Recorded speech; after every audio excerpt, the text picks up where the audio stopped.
Have you ever felt the heat of a flame? Not just the gentle warmth of a campfire or the soft glow of a candle, but the raw, untamed, all-consuming fury of a true inferno. Imagine a fire so hot that it vaporizes stone, a blaze so violent it incinerates the strongest warriors in the world's mightiest army just for getting too close. Now imagine being sentenced to be thrown into the very heart of that blaze, not as a corpse, but alive, bound hand and foot, fully clothed so that every fiber of your being, every thread on your back, can become fuel for the fire. This isn't a myth.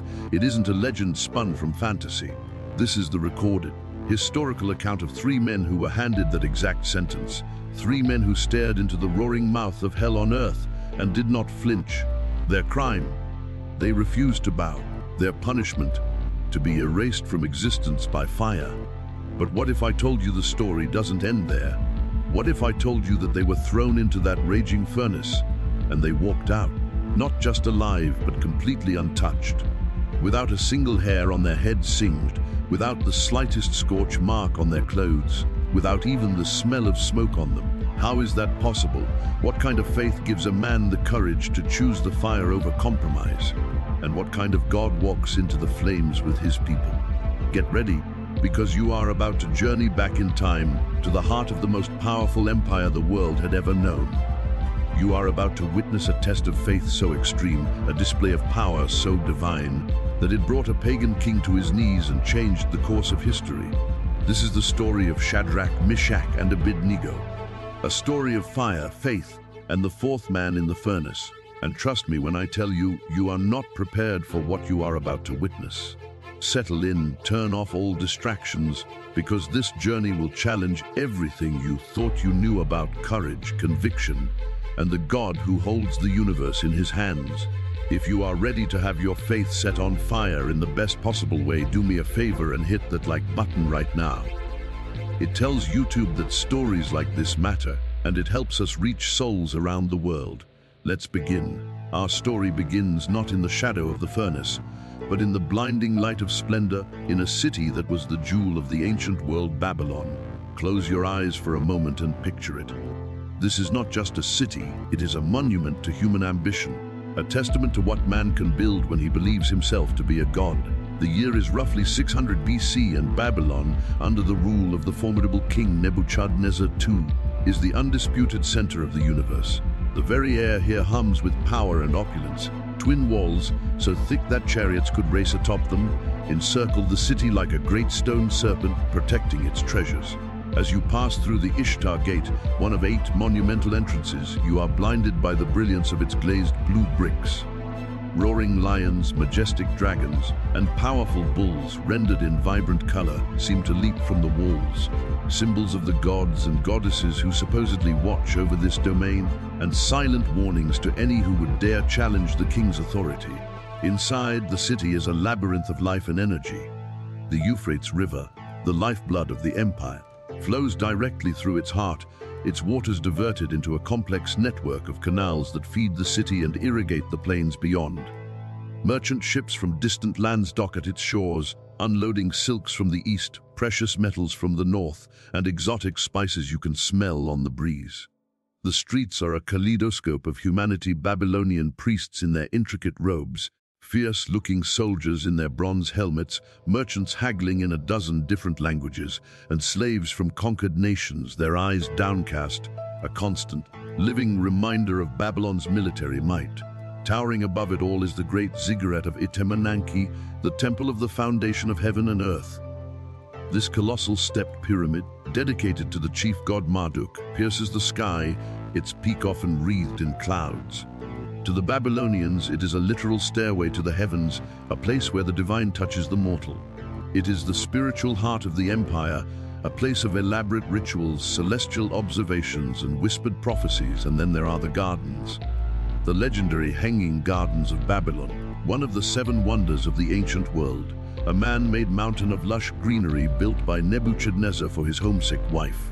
Terraces overflowing with exotic plants, trees, and waterfalls cascade down its sides, a breathtaking oasis of life suspended in the middle of a bustling metropolis. It is a paradise built by a king's decree. This is Babylon, a city of unparalleled beauty, architectural genius, and military strength. but it is also a city drowning in its own pride. It is a spiritual vacuum, filled with a pantheon of lifeless gods carved from wood and stone, a culture where power is the ultimate virtue and the king's word is absolute law. It is a gilded cage, beautiful on the outside, but inside a prison for the soul.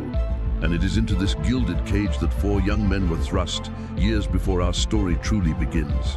You may know their Babylonian names: Daniel, Shadrach, Meshach, and Abednego, but in their hearts they carried the names their parents gave them, names that echoed their true identity: Hania, meaning Yahweh is gracious; Mishael, meaning who is what God is; and Azariah, meaning Yahweh has helped. These were not just names, they were declarations of faith. They were Hebrew boys from the nobility of Judah, torn from their homes when Nebuchadnezzar conquered Jerusalem. They were exiles meant to be assimilated, to have their faith, their culture, and their God erased and replaced by the Babylonian way. They were brought into the king's palace, chosen for their intelligence, their good looks, and their noble birth. They were to be trained for 3 years in the language, literature, and dark arts of the Chaldeans. They were fed from the king's own table, a diet rich with food sacrificed to idols, designed to slowly poison their spiritual purity. But from the very beginning, these young men made a choice. Daniel, their leader, resolved in his heart that he would not defile himself, and his 3 friends stood with him. They chose the simple vegetables and water of their faith over the rich delicacies of the king's pagan table. It was their first test, a private test away from the eyes of the world, but a test of monumental importance. They chose God over comfort. They chose purity over privilege. And what was the result? God honored their stand. He gave them knowledge, skill, and wisdom. And to Daniel, he gave the ability to understand visions and dreams. At the end of their training, when they were brought before Nebuchadnezzar, the king found them 10 times better than all the magicians and enchanters in his entire kingdom. Their stand of faith didn't lead to their demotion, it led to their promotion. Hananiah, Mishael, and Azariah were given new names: Shadrach, Meshach, and Abednego, and appointed as administrators over the province of Babylon itself. They walked the halls of power. They managed the affairs of the world's greatest empire. They were successful, respected, and influential. But success in a pagan land is a dangerous thing. It breeds jealousy. The native Chaldean officials, the wise men and astrologers who had advised the king for years, watched these young foreigners rise through the ranks. They saw their integrity, their wisdom, and the favor that was clearly upon them, and they seethed with envy. They were waiting for an opportunity, any opportunity, to bring these Hebrews down. And as the years passed, a shadow began to grow in the mind of the king, a shadow of pride and paranoia. Nebuchadnezzar, the conqueror of nations, the builder of wonders, began to believe his own legend. He had seen power, he had tasted victory, but it was not enough. He wanted more. He wanted not just obedience, but worship. He wanted to forge his vast, diverse, multicultural empire into a single, unified entity, bound together by one unshakable allegiance, an allegiance to him. He began to formulate a plan, a grand, audacious, blasphemous plan. A plan that would create a spectacle the world would never forget. A plan that would demand absolute loyalty, on pain of the most horrific death imaginable. The Chaldeans watched and waited, their eyes gleaming with malice. They could feel it in the air. The king was about to make a move, and they knew with a dark certainty that the faith of these 3 Hebrews would not allow them to bend. A collision was coming, a collision between the will of a mortal king and the law of the immortal God. And Shadrach, Meshach, and Abednego, serving faithfully in the heart of the empire, had no idea that the greatest test of their lives was about to be forged, not in the furnaces of Babylon's workshops, but in the fire of their king's pride. An open loop was forming around their very existence in a world that demands you bow. What is the cost of standing tall? They were about to find out. What a foundation for our story. Right? 3 faithful men living in a world completely opposed to their beliefs. Have you ever felt like that? Like you're trying to live for God in a world that's pulling you in a million other directions? Let me know where you're watching from in the comments below. It's incredible to see how this global family of faith comes together to hear these timeless stories. Now let's get back to Babylon, because the king's grand plan is about to be unveiled. To understand the sheer madness of what happens next, we have to understand the mind of the man at the center of it all, King Nebuchadnezzar. This was not a simple, one-dimensional villain. He was a complex, brilliant, and deeply insecure ruler. He was a strategic genius who had expanded his empire to heights never before seen. But he was also a man haunted by dreams and obsessed with his own legacy. Sometime before our story, Nebuchadnezzar had a dream that troubled his spirit to the core. A terrifying, vivid dream that none of his wise men, magicians, or sorcerers could interpret. They were powerless, and in his rage, he had ordered them all to be executed. It was Daniel, the friend of our three heroes, who was brought before the king. Filled with the wisdom of God, Daniel not only interpreted the dream, but first told the king what the dream was, something no one else could do. The dream was of a colossal statue.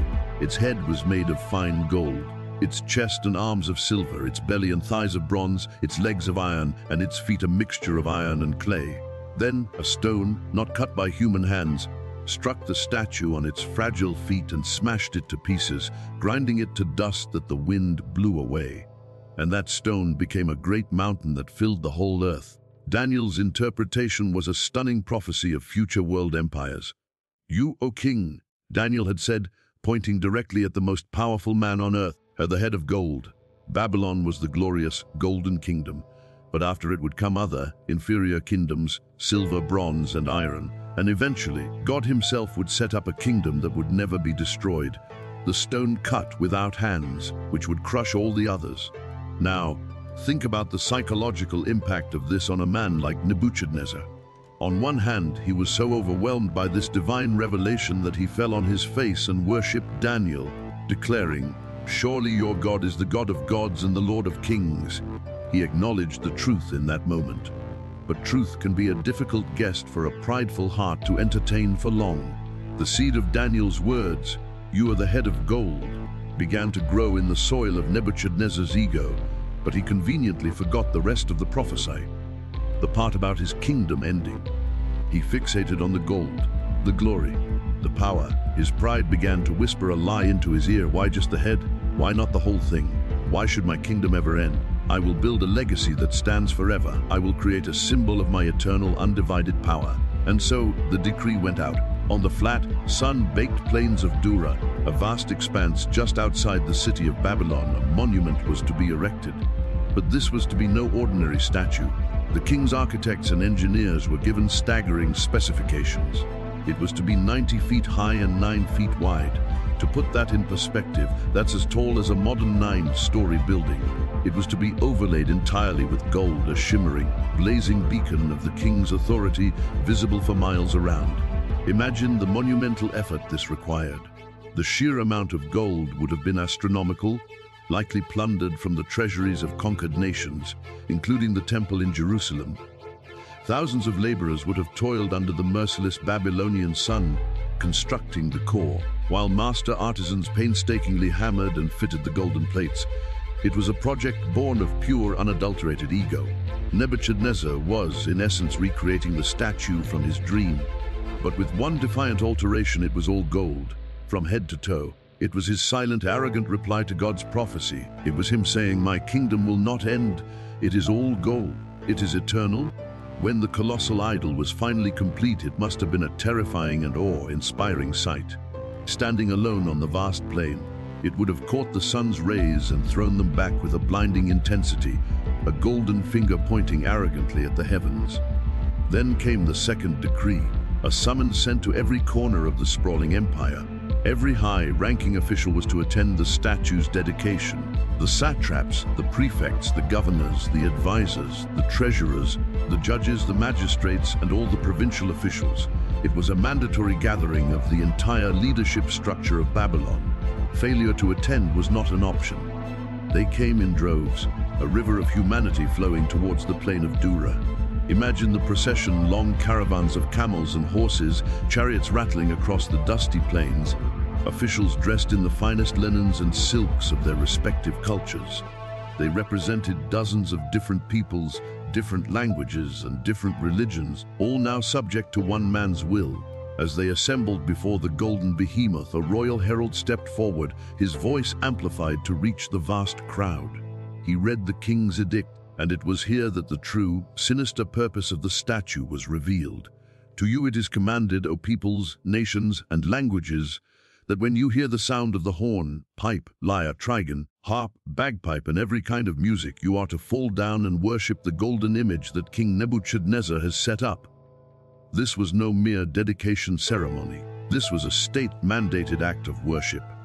The statue was not just a symbol of the king's power, it was the king's power deified. To bow to the statue was to acknowledge Nebuchadnezzar not just as a king, but as a divine authority, the ultimate source of power and life.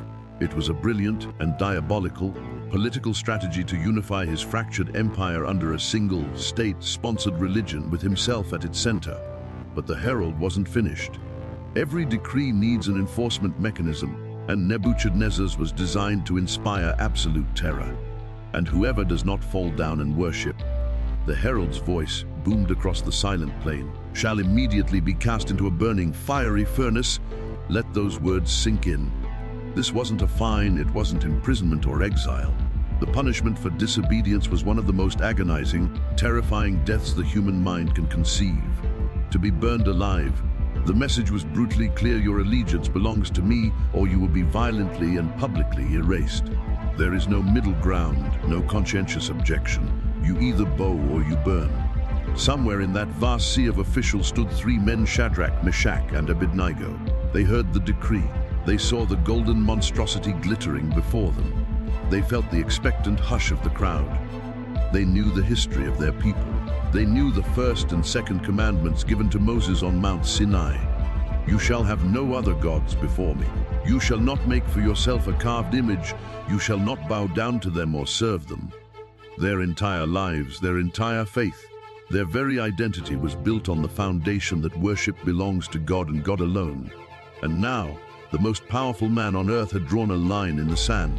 He had created a national law that was in direct opposition to God's divine law. The air grew thick with anticipation.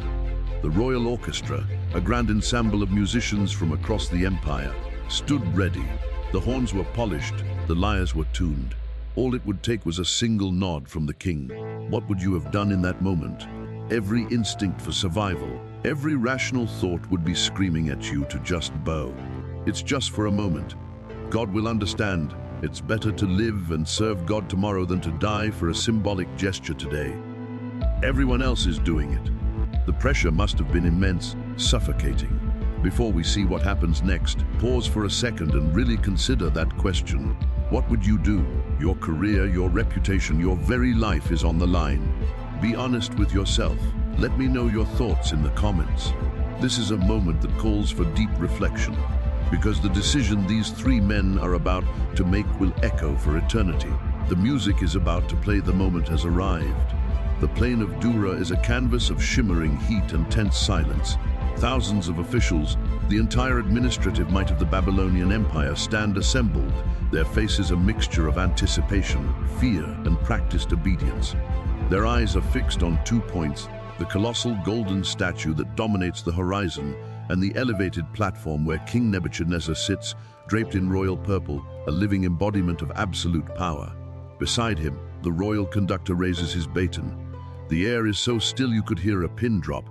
Every official knows what is at stake. They have families, homes, ambitions. They have seen the king's wrath before. They know the furnace is not a metaphor. It is a very real, very hot reality waiting for anyone who dares to defy him. And then, with a sharp, decisive flick of the wrist, the conductor brings his baton down. The air explodes with sound. A symphony of imperial power washes over the crowd. The piercing call of the silver horns, the deep, resonant drone of the bagpipes, the delicate plucking of harps and lyres, the rhythmic beat of drums. It's a wall of music, meticulously orchestrated to inspire awe and command obedience. It is the trigger, the signal, and as one, the great assembly moves. Like a field of wheat bending before a mighty wind, thousands upon thousands of people fall to their knees. A wave of prostration sweeps across the plain. Foreheads touch the hot, dusty ground. The satraps of India, the governors of Egypt, the magistrates of Persia, men of immense power and pride in their own lands, all bow. They bow to a 90-foot idol of gold because they fear the man who built it more than they love their own gods or their own dignity. The plain is transformed into a sea of backs, a testament to the king's absolute control. But the picture is not perfect. In the vast tapestry of submission, 3 threads refuse to bend. 3 figures remain standing: Shadrach, Meshach, and Abednego. Imagine the scene from their perspective. The world has just dropped away around them. One moment they were surrounded by their peers, and the next they are utterly alone, standing in a field of the fallen. They are an island of defiance in an ocean of compromise. The music, so majestic to others, must sound like a funeral dirge to them. The silence that surrounds them is deafening. What is going through their minds in this eternal moment? Fear, of course. They are human. They can likely see the furnace in the distance, perhaps a wisp of smoke curling from its chimney, a grim promise of the penalty for their actions. They can feel the thousands of eyes that will soon be upon them. They know the cost, but something is stronger than their fear. It is their conviction. It is the memory of the stories their parents told them, of a God who parted the Red Sea, who made the sun stand still, who would not share his glory with another. It is the quiet strength of their friendship, a threefold cord not easily broken. Perhaps they exchange a look, not of panic, a look that says, "We do this together, to the end." They may have whispered a prayer, their lips barely moving. "O Lord, God of Abraham, Isaac, and Jacob, be with us now. Give us strength. Let our lives be a testimony to you, whether in life or in death. Thy will be done." Their stand is not an act of arrogant rebellion. It is not a political protest. It is an act of supreme worship. In refusing to bow to the idol, they are bowing to their God. Their stillness is their song of praise. Their silence is their sermon. But they are not the only ones who notice. From the corner of the assembly, a group of men watches with greedy, malicious eyes. These are the Chaldean astrologers, the native Babylonian officials, who have long envied the 3 Hebrews for their positions of power and the king's favor. They have been waiting for this. They knew this would happen. Their trap has been sprung. They don't wait for the music to end. They scramble to their feet, their faces alight with triumphant hatred. They push their way through the prostrate crowd, their robes kicking up dust as they make a beeline for the royal platform. This is their moment to reclaim their influence, to eliminate their rivals, and to ingratiate themselves with the king. They arrive before Nebuchadnezzar, bowing low, their voices dripping with a syrupy, false loyalty. "O king, live forever!" They begin the standard, unctuous greeting. Then they deliver the venom. "You, O king, have made a decree that everyone who hears the music must fall down and worship the golden image, and that whoever does not fall down and worship shall be cast into a burning fiery furnace." They are not telling the king anything he doesn't know. They are setting the stage. They are reminding him of his own law, his own absolute word, ensuring he cannot back down without losing face. Then the accusation.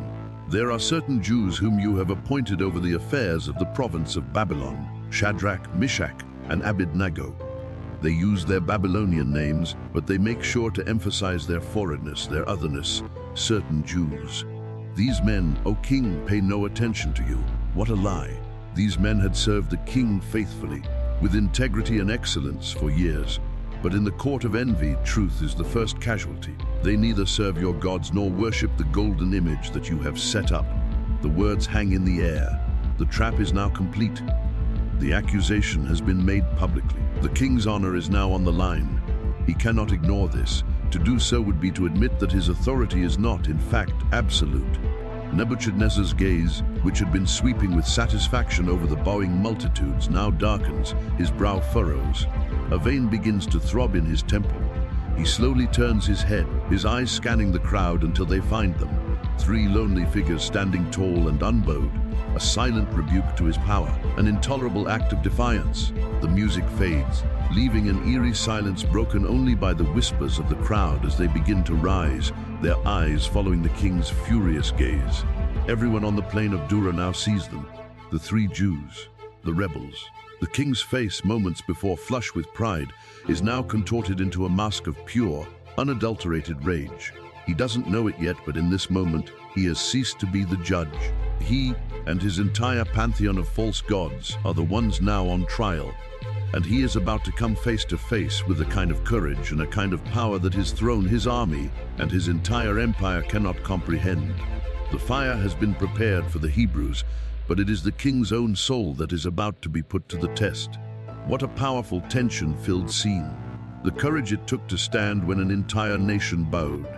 If you are finding this story as gripping as I am, consider subscribing to the channel and hitting the notification bell. We dive deep into the Bible's most epic stories every single week, and you won't want to miss what's coming next. Now, let's witness the confrontation that will seal their fate. The rage of a king is a terrifying thing to behold, and the rage of Nebuchadnezzar was legendary. The scripture says he was filled with rage and fury. This wasn't just annoyance or political frustration. This was a deeply personal volcanic eruption of his pride. How dare they? How dare these foreigners, these exiles whom he had elevated, publicly humiliate him in front of his entire government? Bring them to me, he roared, his voice echoing across the now silent plain. Guards immediately seized Shadrach, Meshach, and Abednego, roughly shoving them through the parting crowd. The walk to the royal platform must have felt like a mile. They would have felt the stares of thousands, heard the contemptuous whispers. Some may have looked on with pity, others with scorn, but none dared to intervene. They were brought before the throne, standing before the most powerful man on the planet, whose face was a thundercloud of fury. Up close, Nebuchadnezzar would have been an intimidating figure, adorned in gold, surrounded by his fiercest bodyguards, his eyes burning with indignation. He looked down at them, his voice a low, dangerous growl. He decided to give them one last chance, perhaps not out of mercy, but out of a condescending belief that they would surely see the error of their foolish stand. Is it true, Shadrach, Meshach, and Abednego? He began, his words dripping with sarcasm, that you do not serve my gods or worship the golden image that I have set up. He leans forward, a flicker of something almost like a challenge in his eyes. Now, if you are ready when you hear the sound of the music to fall down and worship the image that I have made, very good. But if you do not worship, you shall be cast immediately into the midst of a burning fiery furnace. And then he utters the words that seal his own judgment, the words that reveal the true contest that is taking place. He looks at them, at the furnace, and then, perhaps with a sneer towards the heavens, he asks the ultimate blasphemous question. And what God is there who can deliver you out of my hands? Did you hear that? This is no longer about politics or national unity. This has become a direct challenge. Nebuchadnezzar has thrown down the gauntlet, not just to these three men, but to their God. He has pitted his own power, symbolized by the furnace, against the power of the God of Israel. He is saying, my power to destroy is greater than your God's power to save. The entire assembly holds its breath. The Chaldean accusers are smirking, savoring their victory. This is it, the checkmate moment. The three Hebrews have been given a final chance, an easy out. All they have to do is bow. The music can be played again just for them.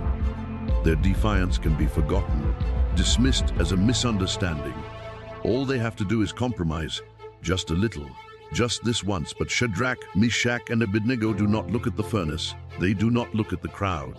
They look directly into the eyes of the furious king, and with a calm that defies all human explanation, they give an answer that will echo through the ages. One of them, it doesn't matter which, speaks for the three. His voice is not defiant, not arrogant, but filled with a serene, unshakable certainty. Nebuchadnezzar, we have no need to answer you in this matter. Pause and absorb the audacity of that statement. To the most powerful man on earth, a man who holds their lives in his hands, they essentially say, we don't even need to think about this. Our minds are already made up. This isn't up for debate. Then they deliver the core of their faith. A declaration so profound, so powerful, that it should be memorized by every believer. If that is the case, he continues, referring to the threat of the furnace, "Our God whom we serve is able to deliver us from the burning fiery furnace, and he will deliver us from your hand, O King." This is a statement of incredible faith. They know their God, they know his power, they believe in his ability to perform miracles. They are confident that he can save them. It is a declaration of trust in God's omnipotence. But it's the next part of their statement that elevates their faith from a simple belief in miracles to a level of absolute, unconditional surrender. It is the pivot upon which the entire story turns. It is perhaps one of the most powerful expressions of faith in the entire Bible.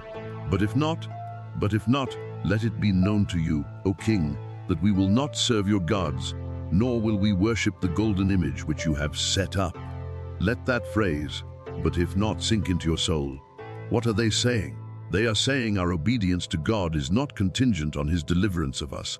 Our faith is not a transaction. We don't serve him so that he will rescue us. We serve him because he is God. Our worship is not dependent on our circumstances. They are saying our God is able to save us. We believe he will. But even if, for reasons we cannot understand, in his sovereign will, he chooses not to, even if the furnace is our final destination, even if we are burned to ashes, our answer is still the same. We will not bow. This is a faith that has been purified by fire long before they ever touch a flame. It's a faith that says, God is worthy of my worship, even if it costs me everything. It is the end of themselves. They have completely surrendered their lives into God's hands. Come what may, live or die, they belong to him. This is the moment that must have shattered Nebuchadnezzar's worldview. He operates in a world of threats and rewards, of power and leverage. He cannot comprehend a power that is not based on self-preservation. He has just been told to his face that his ultimate threat, the threat of a horrific death, is utterly powerless against them. It holds no fear for them. His challenge, what God is there who can deliver you out of my hands, has just been answered, though not in the way he expected. Their answer wasn't, our God will strike you down. It was, it doesn't matter what you do to us. You have no power over our souls. The king's rage, which was already at a boiling point, now explodes. The scripture says his face was distorted. The calm, controlled mask of the king falls away, revealing the sputtering, impotent fury of a man who has just been rendered irrelevant. He has met a force he cannot intimidate, a will he cannot break. And he does the only thing a man like that can do when he loses control. He lashes out with overwhelming, irrational force. Heat the furnace 7 times hotter than it is usually heated. He bellows, his voice cracking with rage. 7 times hotter. This is not a calculated command. It is a temper tantrum of cosmic proportions. It's a physical impossibility to measure and likely a symbolic expression of his limitless fury.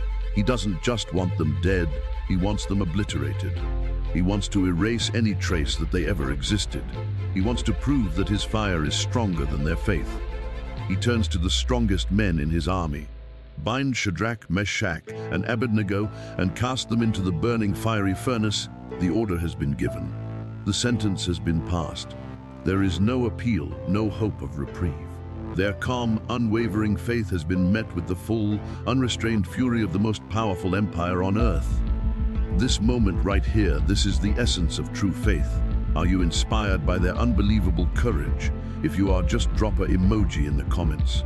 Let's create a waterfall of prayer, a visual representation of our desire to have a faith that's strong, a faith that does not bend, no matter how hot the fire gets.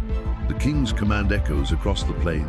The elite soldiers, the mighty men of valor, as the scripture calls them, move in. These are battle-hardened veterans, men who have faced down charging chariots and scaled enemy walls. But the task before them now is of a different nature. They seize the 3 men. There is no struggle. Shadrach, Meshach, and Abednego offer no resistance. They are men at peace, their decision made, their fate entrusted to a higher power.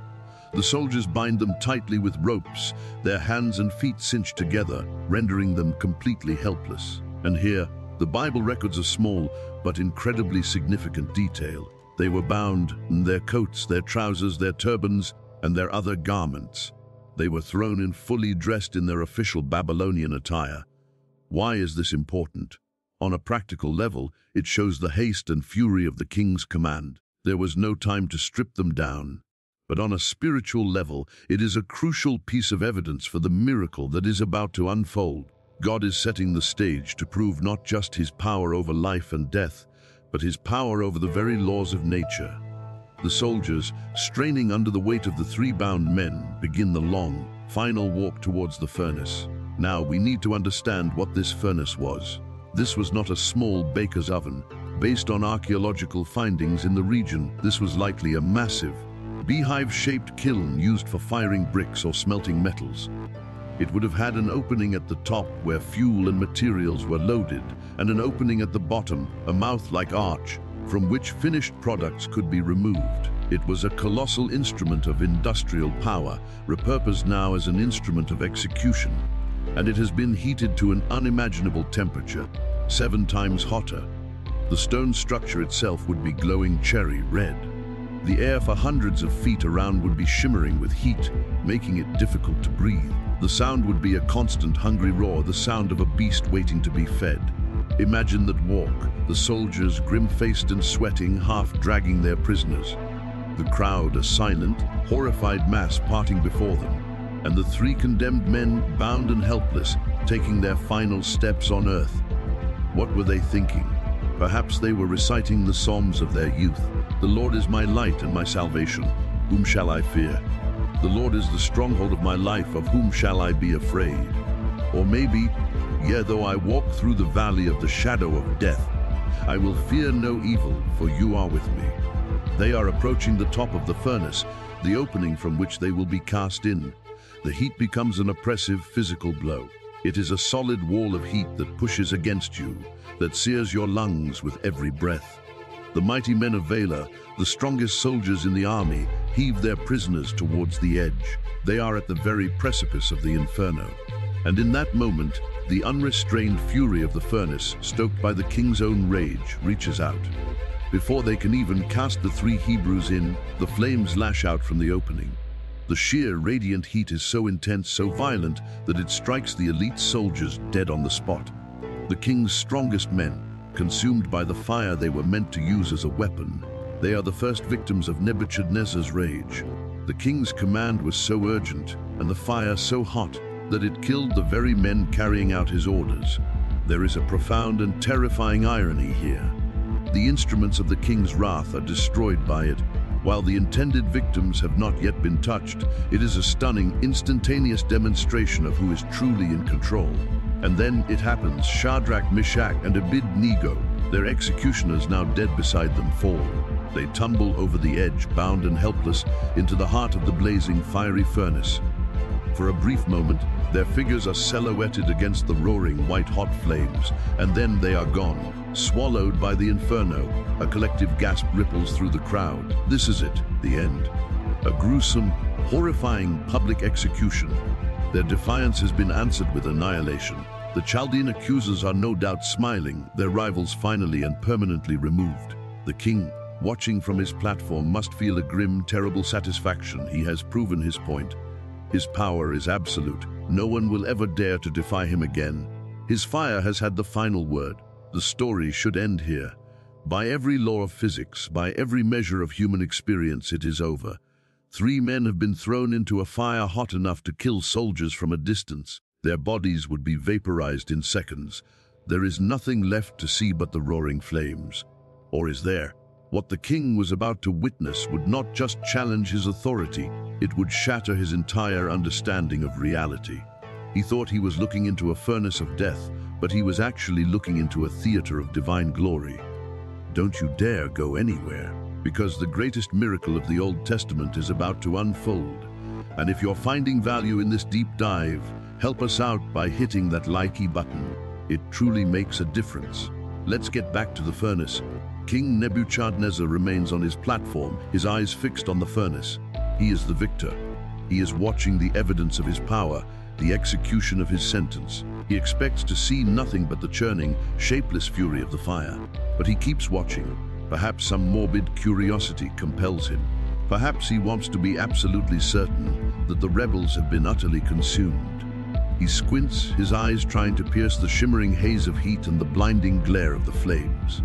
And then he sees something impossible, a flicker of movement inside the inferno. It can't be, it must be a trick of the light, an illusion created by the dancing flames. He leans forward, his knuckles white as he grips the arms of his throne. He rubs his eyes, convinced they are deceiving him. He looks again, and this time there is no mistaking it. There are figures, moving. Inside the fire, a shock, cold and electric jolts through his body. His rage instantly evaporates, replaced by a wave of utter, mind-numbing disbelief and a dawning, creeping terror. His jaw goes slack, the blood drains from his face. He leaps to his feet, his royal composure completely gone. He stumbles towards his high officials, his counselors who are standing nearby. His voice, which was just booming with rage, is now a panicked, trembling whisper. "Look," he gasps, pointing a shaking finger towards the furnace. He turns to his advisors, his eyes wide with a mixture of confusion and fear. "Did we not cast TRE men bound into the midst of the fire?" His counselors, now looking at him with alarm, stammer their reply. "True, O king. Yes, that is correct. They have no idea what he is seeing." Nebuchadnezzar's voice rises, bordering on hysteria. He is not speaking to them anymore. He is speaking to the impossible sight before his eyes. "Look!" He shouts again, his voice cracking. "I see your men! 4, and they are loose, walking in the midst of the fire! And they are not hurt." Let the king's words paint the picture for you. Inside the very heart of the inferno that had killed his strongest soldiers, there are now 4 figures, not 3. 4. They are not bound, their ropes have been burned away, but they themselves are untouched. They are not writhing in agony. They are walking, strolling about calmly in the midst of a white, hot furnace as if they were taking a pleasant evening walk in a garden. And they are not hurt. The king has just described a scene that defies every known law of the universe. He has witnessed a miracle. But it's the final part of his observation, the part that strikes terror into his very soul, that reveals the true nature of what is happening. He squints, trying to get a better look at the 4th figure, this unexpected visitor in the flames. There is something different about this one, a presence, a light, an aura of serene, unimaginable power. And in a moment of stunning, terrified revelation, the pagan king, who moments ago had challenged the heavens, gives a name to what he sees. And the form of the 4th, he breathes, his voice filled with awe and terror, is like a son of the gods. In his pagan understanding, it's the only way he can describe the indescribable. He is seeing something divine, something not of this world. Who was this 4th man? For centuries, theologians and believers have known the answer. This was no mere angel. This was a theophany, a pre-incarnate appearance of Jesus Christ himself. The Son of God stepped out of eternity and into the furnace with his faithful servants. He did not send a legion of angels to rescue them. He did not extinguish the flames from afar. He came himself. He walked with them in the fire. Imagine the scene from inside the furnace for a moment. Shadrach, Meshach, and Abednego fall into the blaze. They are braced for an instant, agonizing death, but it doesn't come. They feel no pain. They feel no heat. Instead, they feel a presence. The ropes that bind them fall away, burn to ash, but the fire has no power over their flesh. They open their eyes, and they are not alone. Standing with them is a being of light and glory. He looks at them with eyes that hold all the love and power of the cosmos. He does not need to speak. His presence is their protection. The fire, which recognizes its creator, cannot touch them. They are in the safest place in the universe, the immediate presence of their God. The furnace, intended to be their tomb, has become their sanctuary. The place of their execution has become the place of their most intimate communion with their Lord. They are walking with God, literally. Back on the outside, the news of what the king has seen spreads like wildfire through the crowd. A murmur becomes a roar of disbelief. People are pushing forward, craning their necks, trying to catch a glimpse of the impossible. The Chaldean accusers, who were celebrating their victory just moments ago, are now frozen in horror. Their plot has backfired in the most spectacular and terrifying way imaginable. They sought to destroy 3 men, and they have instead orchestrated a divine revelation that is witnessed by the entire government of Babylon. Nebuchadnezzar, for his part, is completely undone. His pride is shattered, his arrogance is humbled. He, the great king, the conqueror of nations, is nothing but a terrified spectator before the power of the Most High God. The God he had mocked, the God he had challenged, has just answered him, not with thunder or lightning from heaven, but by sending his own son to walk calmly in the heart of the king's fire. It is the ultimate power move. God didn't stop the fire, he joined them in it. This is a truth that should shake every one of us to our core. God's promise is not that we will never face the fire. His promise is that when we do, he will be with us. When you pass through the waters, I will be with you. And through the rivers, they shall not overwhelm you. When you walk through fire, you shall not be burned, and the flame shall not consume you. Isaiah 4:3-2. These 3 men are living that promise in the most literal way possible. This moment, The appearance of the fourth man changes everything. If you believe that Jesus is still in the business of stepping into our fires today, I want you to type, "He is with me," in the comments below. Let's flood this space with a declaration of our faith in the ever-present, furnace-walking Savior. It's a powerful reminder for you and for everyone else who reads it. The king, completely humbled and terrified, can bear it no longer. He scrambles from his platform and rushes towards the furnace, not to the top, where his own soldiers were incinerated, but to the mouth of the furnace, the arched opening at its base. He, the great King Nebuchadnezzar, who just moments ago was demanding worship as a god, now stands as a supplicant before his own fire. The heat is still immense, but he doesn't seem to care. His eyes are locked on the figures walking within. He raises his voice, and it is no longer the voice of a commanding king, but the voice of a broken, awestruck man. "Shadrach, Meshach, and Abednego," he cries out. And listen to the title he gives them. It's a title he has learned in the last few minutes of terror and revelation. "Servants of the Most High God, come out! Come here!" He has acknowledged their true master. He is admitting defeat. He is conceding that there is a God higher than his gods, a power greater than his own. He invites them out of the furnace he threw them into, and then in slow motion they emerge. The crowd, which had been a chaotic mass of murmuring people, falls into a stunned, absolute silence. Every eye is fixed on the mouth of the furnace. One by one, they step out of the flames and back onto the dusty ground of the plain of Dura. Shadrach, Meshach, and Abednego, they are alive. They walk calmly, their faces serene, their eyes holding a wisdom that no one in that crowd can comprehend. They have just walked with God. They have looked into the face of eternity and returned. The king's officials, the satraps, the governors, the prefects, and the king's counselors, who had just witnessed their death sentence, now surge forward. They are not coming to attack them. They are coming to see them, to witness the impossible. They form a circle around the three men, a huddle of disbelieving, high-ranking officials, and the inspection begins. This is not a casual glance. This is a forensic examination. They look at their bodies. There are no burns, no blisters, not a single red mark on their skin. The fire, which was hot enough to melt metal, had not harmed their flesh in any way. Then they look closer. They look at their heads. The scripture is precise. The hair of their heads was not sinned. Think about that. A single hair is one of the most flammable parts of the human body. Even being near a large fire can singe your eyebrows. These men were in the fire, and not a single hair was touched. Then they look at their clothes, their Babylonian official robes, their trousers, their turbans, the very garments they were wearing when they were thrown in. The officials touch the fabric. It is not burned. It is not even scorched. The colors are still vibrant. The threads are still strong. The fire had absolutely no effect on their clothing. But then comes the final and perhaps most stunning piece of evidence. The detail that seals the miracle and removes any possibility of a natural explanation. They lean in closer, and they smell nothing, nor was the smell of fire on them. This is the detail that breaks the laws of science. Anyone who has ever been near a bonfire or a fireplace knows that the smell of smoke permeates everything. It clings to your hair, your clothes, your skin. You can't escape it.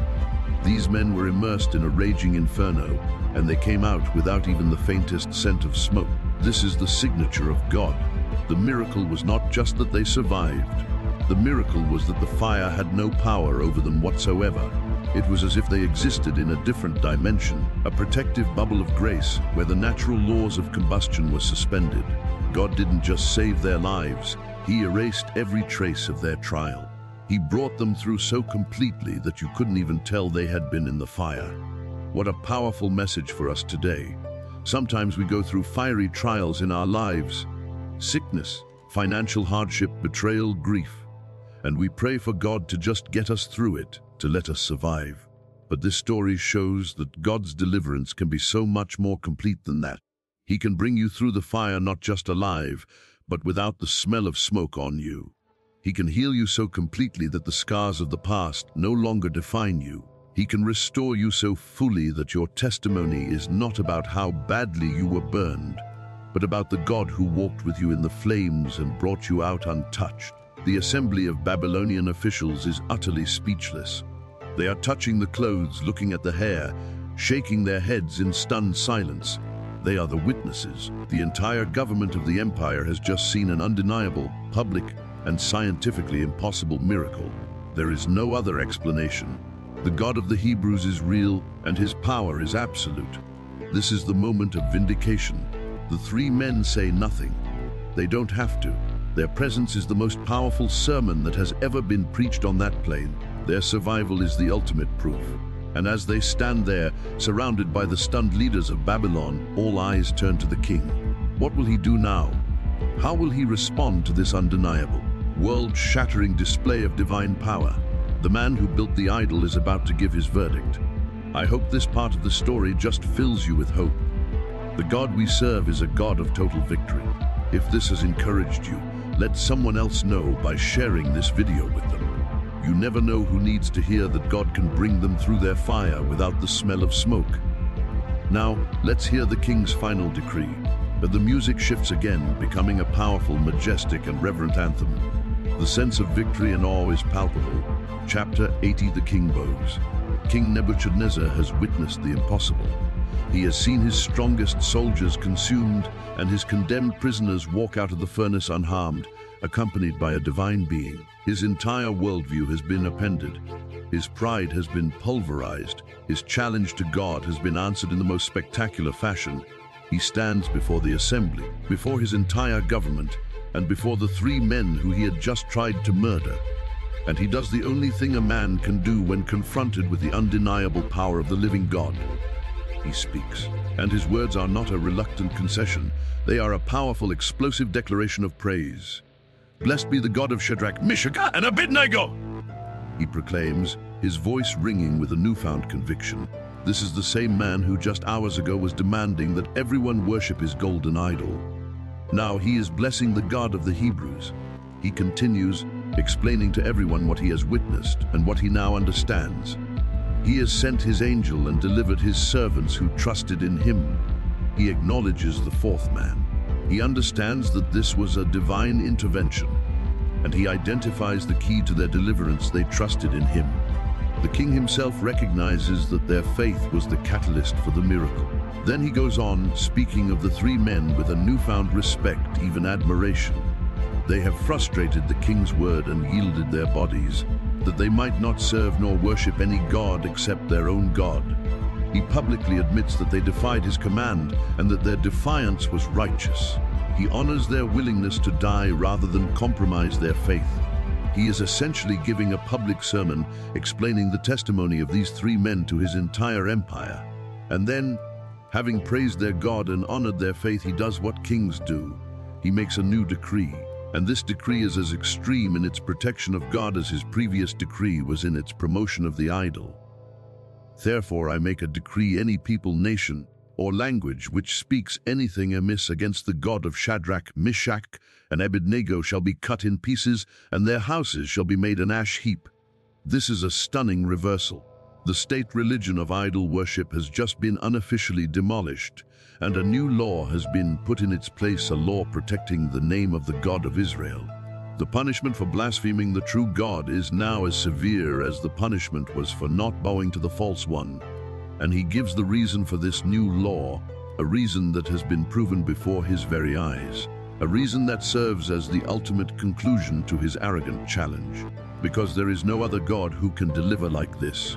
From, what God can deliver you from my hand, to, there is no other God who can deliver like this. This is the journey Nebuchadnezzar has taken in a single afternoon. He has gone from the height of human pride to the depths of humble adoration. He has been converted by fire. The story ends with the king not only reversing his evil decree, but also promoting the very men he sought to destroy. Then the king promoted Shadrach, Meshach, and Abednego in the province of Babylon. Their stand of faith did not lead to their demise. It led to their greatest promotion. Their trial did not become their tongue. It became their greatest testimony. They were willing to lose everything for God, and in the end, God not only preserved their lives but elevated their influence. Their witness, forged in the furnace, now had the official backing of the king and would have reached every corner of the known world. And so, our epic journey comes to a close.